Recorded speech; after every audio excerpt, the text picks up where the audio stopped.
Hola amigos de YouTube, sean bienvenidos a Código Limpio. Hoy veremos cómo crear una tabla no editable en Java. Debemos saber que en programación para contar filas o columnas, o posición de un vector comenzamos en la posición 0 y terminamos en la posición tamaño del vector -1, si el vector tiene un tamaño de 5, su última posición es la posición 4. Para comenzar, vamos a imaginarnos cómo sería el funcionamiento interno de un programa que contiene una tabla. ¿Cómo se comportaría cuando intentemos ingresar un dato en un campo? Para poder escribir en un campo, tenemos que dar doble clic. Por ejemplo, damos doble clic en el campo que tiene el dato de Jorge Iván para editar el dato, el programa se preguntará internamente, esto lo haría a través de un método. Oye, ¿el campo donde el usuario ha dado doble clic que corresponde a la columna 1 fila 1 es editable?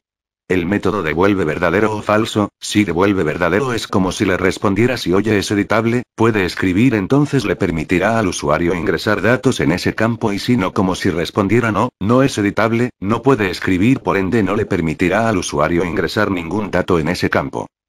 Lo mismo pasará si intentamos escribir en otro campo. Una vez ya visto lo anterior, sabemos qué debemos hacer. Debemos sobreescribir un método, el método isTableEditable, que recibe como parámetro las coordenadas del campo, fila y columna, y que devuelve un valor booleano indicando si es o no editable. Y hacer que siempre devuelva que no es editable, es decir, falso. O decirle que devuelva verdadero o falso dependiendo de una columna o fila. Por ejemplo, podemos decirle que ningún campo de la columna 2 es editable, entonces debemos hacer que devuelva falso siempre y cuando el campo se encuentra en la columna 2, por ende en los campos de la columna 2 no se puede editar o escribir. Lo mismo podemos hacer con cualquier fila o columna. Primero les voy a mostrar la forma gráfica. Tenemos tres paquetes: controlador, diseño y modelo. En el paquete controlador hay una clase control usuario, en este hay un vector estático y un método ingresar, que agrega un usuario al vector. En el paquete diseño nos encontramos con un formulario con varias cajas de texto, nick, nombre, apellido y edad, que nos permitirán ingresar la información del usuario a la tabla, y un botón agregar, que agrega el usuario al vector que está en la clase control usuario. En este formulario, en el evento de doble clic del botón, tenemos este código, que convierte los datos que están en las cajas de textos a su respectivos tipo de datos, en entero para la edad, y los demás datos en cadena de texto, y envía esos valores al vector a través del método de la clase control usuario, este lo convierte en un usuario y lo agrega al vector. También tenemos un método de limpiar para las cajas de texto. En el paquete modelo tenemos una clase usuario, que forma parte del encapsulamiento, tiene sus métodos getter y setter, además tiene un constructor con parámetro. Comencemos por la parte fácil, y es como se hace gráficamente. Primero seleccionamos la tabla, clic derecho, en la opción que dice Table Content, luego en la opción de columna y desactivamos los checkbox de la columna Editable. Dejaré uno sin desactivar para que puedan ver que será el único que se puede editar.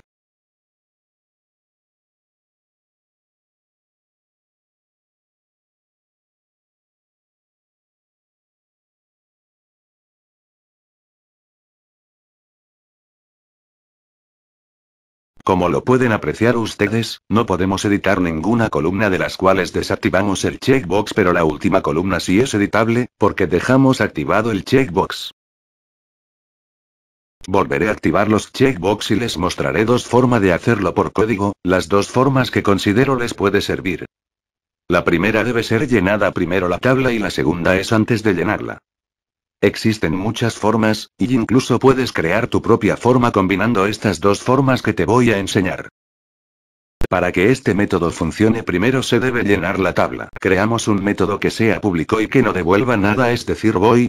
Y recuerde nombrar su método de acuerdo a la función que haga. Este método debe recibir como parámetro una tabla, a la cual queremos que no sea editable. Debemos recuperar los datos y la estructura que tiene la tabla antes de asignarle un nuevo modelo, nueva estructura y datos. Para ello declaramos un nuevo modelo, lo vamos a llamar modelo tabla y le vamos a asignar el modelo que tiene la tabla. Recuerden que primero debemos castear. Después declaramos un vector que va a almacenar las columnas que tiene el modelo. Para ello utilizaremos un método que nos devuelve el número de columna que tiene el modelo llamada modelo tabla. Luego crearemos una matriz que almacenará los datos que tiene el modelo. Recuerden que primero van las filas y posteriormente las columnas. Usaremos dos métodos, uno que devuelve las filas y el otro las columnas. Creamos un ciclo for que almacenará todas las columnas en el vector columna. Y dos for, uno anidado al otro para almacenar los datos al vector llamado datos, que es de tipo objeto para que admita cadena y número, o cualquier valor. Luego sigue la creación de un modelo que vamos a sobreescribirle el método de isTableEditable, pero vamos a usar un constructor que recibe un vector y una matriz y le pasamos el vector con las columnas y la matriz con los datos. Para sobreescribir un método debemos hacer después de llamar al constructor y abriendo llaves y finalizando con punto y coma. Y entre las llaves va el método sobrescrito. En el método vamos a decirle que devuelva falso y luego le asignamos el modelo a la tabla. Solo faltaría llamar nuestro método en el constructor o en cualquier parte en la que se necesite.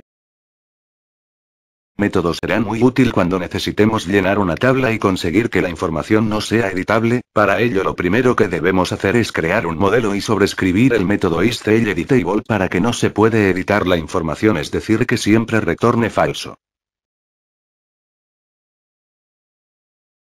Luego vamos agregando una por una, todas las columnas que llevará nuestra tabla. Podemos agregar todas las columnas que necesitemos. También debemos crear un vector para guardar temporalmente una fila, y luego agregarla al modelo. El tamaño del vector debe ser igual al número de columnas. Debemos crear un ciclo, en este caso usaremos un for each, para recorrer el vector de usuario. Debemos tener en cuenta que cuando trabajamos con base de datos y objetos, cada objeto será una fila en nuestra tabla, así que cada atributo de esa clase será una columna en nuestra tabla, y el tipo de datos de los atributos será el tipo de dato de la columna. Por eso el vector es de tipo objeto para que pueda recibir todo tipo de dato.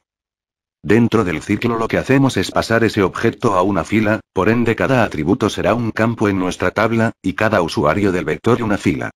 En cada vuelta del ciclo debemos agregar esa fila al modelo. Luego solo nos queda asignarle el modelo a la tabla.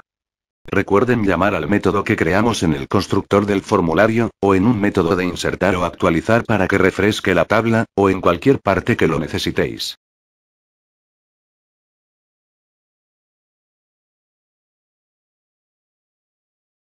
Dale like y suscríbete si te ha sido de ayuda o te ha gustado el vídeo y compártelo para que otras personas puedan verlo y aprender. Déjame tu sugerencia en los comentarios para ir creciendo y hacer nuevos vídeos. Deja también de qué te gustaría que fuera el próximo vídeo. Este es mi primer vídeo, así que dime, ¿qué tal ha quedado?